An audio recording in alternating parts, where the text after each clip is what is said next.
So to clean inside, I just put the baking soda to make it fresh and fresh.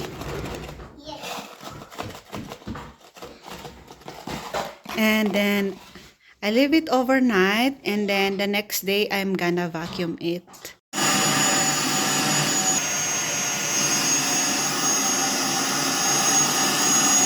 So I'm just gonna stuff some paper towel inside to make the shape while I'm cleaning with soap and water.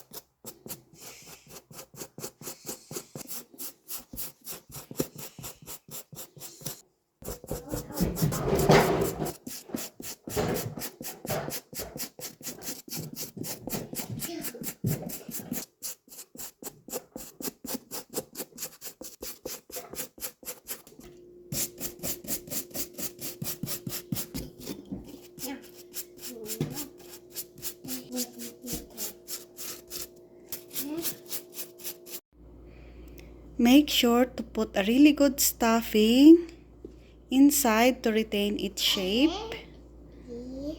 It's my dried boots and the same brush, soft bristled brush.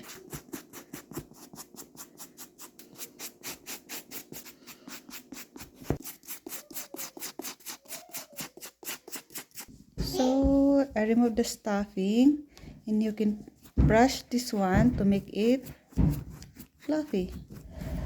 Comparing from the before and after, the stuffing really makes a really good difference.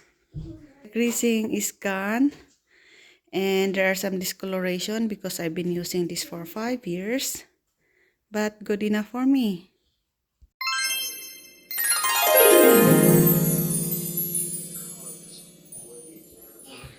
So I'm gonna do the same thing with the black one. I need to put some stuffing inside.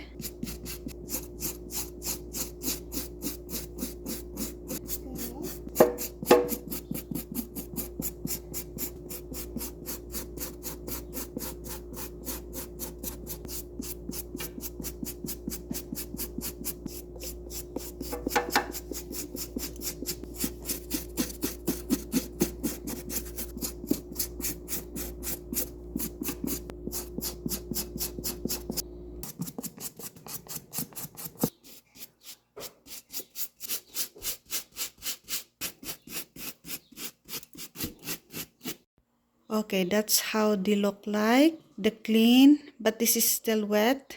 I put a good stuffing inside. All dried up. There are some discolorations with a good stuffing.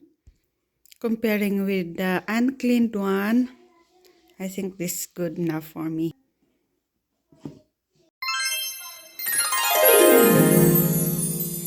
So I use this Carbon Pro for dirt and water protection.